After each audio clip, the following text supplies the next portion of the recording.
रोशनपुर नाम के गांव में चंदा और शांति नाम की जिठानी और देवरानी रहती थी। चंदा का पति बहुत पैसे वाला था। उनके पास किसी भी चीज की कोई कमी नहीं थी और उसके विपरीत शांति का पति बहुत ही गरीब और नशेड़ी था। शांति चंदा के घर में काम करके अपना घर चलाती थी। भाभी, घर पर खाने के लिए कुछ भी नहीं है। अगर आप थोड़ा खाना दे पाए तो बहुत मेहरबानी होगी। मुझे जो भी पैसे मिलते हैं वो तो आपके देवर नशे में उड़ा देते हैं। ये तुम लोगों का ना रोज रोज का ड्रामा हो गया है। अब देवर जी कमाते नहीं है तो मैं क्या करूं? तुम्हारा पति तो तुम्हारी सारी कमाई दारू में उड़ा देता है। रहने दो भूखा उसे। अरे ऐसे मत बोलिए भाभी, आप तो जानती ही हैं कि वो मन के कितने साफ हैं, पर इस बेरोजगारी के कारण उन्हें दारू पीने की लत लग गई है। अरे अपना ये रोना गाना बाद में कर लेना, पहले काम निपटा ले घर का। मेरा और टाइम खराब ना कर। जा गेहूं पीस ले, फिर तुझे कपड़े भी धोने हैं। शांति रसोई घर में जाकर गेहूं पीसने लगती है। पीसते पीसते कुछ गेहूं वहां कपड़ों में गिर जाते हैं, जिसे देखकर उसके दिमाग में एक आइडिया आता है। क्यों ना ऐसे ही थोड़े गेहूं मैं अपने पल्लू में बांधकर घर ले जाऊं, फिर एक बर्तन में जमा कर लूंगी और उसे पीसकर रोटी बना लूंगी। कुछ दिन तो ऐसे ही चलता रहा, मगर फिर एक दिन चंदा ने शांति को ऐसा करते हुए देख लिया। अरे पहले तो मुझे लगा तुम लोग बस गरीब हो, पर तुम लोग तो चोर भी हो। चोरनी कहीं की। मुझे तो लगता था तू गेहूं पिसती है, पर तू तो अपने पल्लू में गेहूं छुपा कर ले जाती है। निकल मेरे घर से। मुझे माफ कर दो भाभी, हमारे पास खाने के लिए एक दाना तक नहीं था, इसलिए मुझे ये सब करना पड़ा। अरे तुम लोग मेरे रिश्तेदार हो, इसीलिए दया कर कर तुझे मैंने अपने घर पे काम पर रख लिया, पर तू और तेरा पति हमारे खानदान का नाम मिट्टी में मिलाने पर उतारू हो चुके हैं।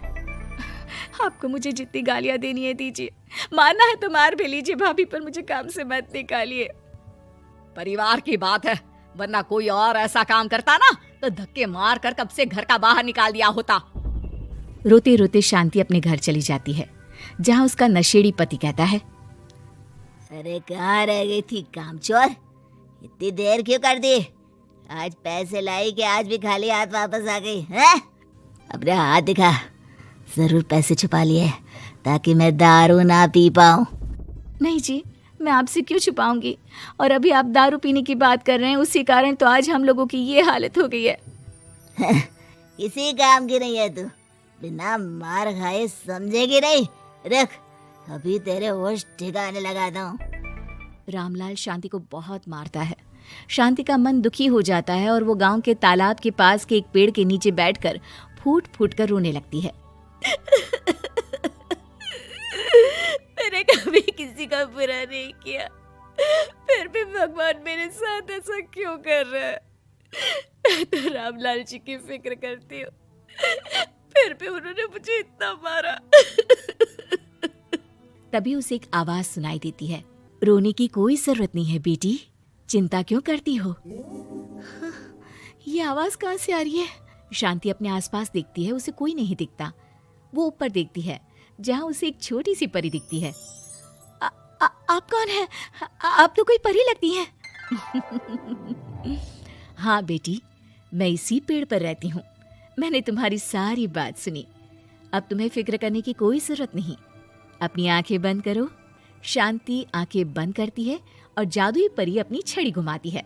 उसकी छड़ी घुमाते ही पेड़ के सारे पत्ते सुनहरे रंग के हो जाते हैं। परी उनमें से एक पत्ता तोड़ लेती है और फिर से अपनी छड़ी घुमाती है, जिसके कारण सारे पत्ते पहले की तरह साधारण से दिखने लगते हैं। आंखें खोलो बेटा। लो, इस पत्ते को ले जाकर अपने तकिए के नीचे रख देना। ये तो एक साधारण पत्ता है, इससे क्या होगा? ठीक है, अगर आप कहती हैं तो मैं इसे रख लेती हूँ। शांति उस पत्ते को लेकर अपने घर जाती है और अपने कमरे में तकिए के नीचे रखकर सो जाती है। सपने में उसे वही पेड़ वाली जादुई परी दिखाई देती है। बोलो शांति, क्या चाहिए तुम्हें? मैं चाहती हूँ हम बहुत अमीर हो जाए और मेरे पति नशा करना छोड़ दे, उन्हें कोई काम भी मिल जाए। कल जब तुम सुबह नींद से जागोगी, तुम्हारी इच्छा पूरी हो गई होगी। अगली सुबह शांति नींद से जागती है। अपने आसपास का नजारा देखकर चौंक जाती है। उसके बिस्तर पर चारों तरफ सोने चांदी रखे हुए थे। हे भगवान, कहीं मैं सपना तो नहीं देख रही?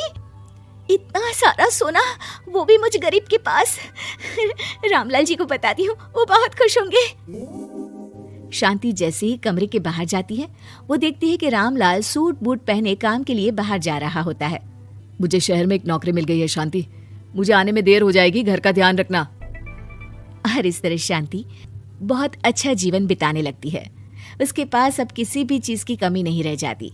रातों रात शांति के पास आए इतने पैसों को देखकर उसकी जिठानी उससे पूछती है, अरे क्यों रे शांति, कहीं बड़ा हाथ मारा है क्या? अचानक तुम लोगों के पास इतना पैसा कैसे आ गया? नहीं नहीं भाभी, ये सब तो जादुई परी के दिए हुए पत्ते का कमाल है। शांति जादुई पत्ते के बारे में सारी बात चंदा को बताती है, जिसे सुनकर चंदा के मन में लालच आ जाता है और वो झूठ मूठ रोते हुए उसी पेड़ के नीचे जाती है जहाँ उसकी रोने की आवाज सुनकर जादुई परी कहती है, क्या हुआ बेटा, क्यों रो रही हो? मैं बहुत गरीब हूँ, मेरे पति मुझे बहुत मारते हैं, अब मैं जीना नहीं चाहती। चिंता मत करो बेटा, अपनी आंखें बंद करो। जादुई परी चंदा को भी उसी पेड़ का एक पत्ता देती है और तकिए के नीचे रखने को कहती है। चंदा उस पत्ते को लाकर अपने तकिए के नीचे रख लेती है और अगली सुबह जब उठती है तो उसके कमरे में चारों तरफ सांप बिच्छू रहते हैं।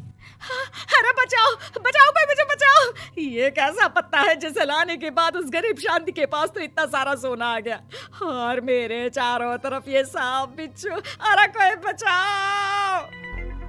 चंदा अपनी जान बचाती हुई शांति के पास जाती है। चलिए भाभी, मुझे लगता है आपके घर में सांप बिच्छू को बस जादुई परी ही हटा सकती है। दोनों मिलकर जादुई परी के पास जाते हैं। ये सब तुम्हारे बुरे इरादों का नतीजा है चंदा। तुम झूठ मूठ बस पैसे के लालच के कारण यहाँ आकर रो रही थी, इसीलिए तुम्हें जादुई पत्ते ने उसकी सजा दी। अरे मुझे माफ कर दीजिए जादुई परी, मेरे मन में लालच आ गया था। अरे शांति, तुम भी मुझे माफ कर दो, मैंने तुम्हारे साथ बहुत गलत किया है, फिर भी तुम मेरी मदद के लिए आई। चंदा को अपनी गलती का एहसास हो जाता है, इसलिए जादुई परी उसके घर से सारे सांप बिच्छू को गायब कर देती है। चंदा और शांति आपस में मिलजुल कर रहने लगती है।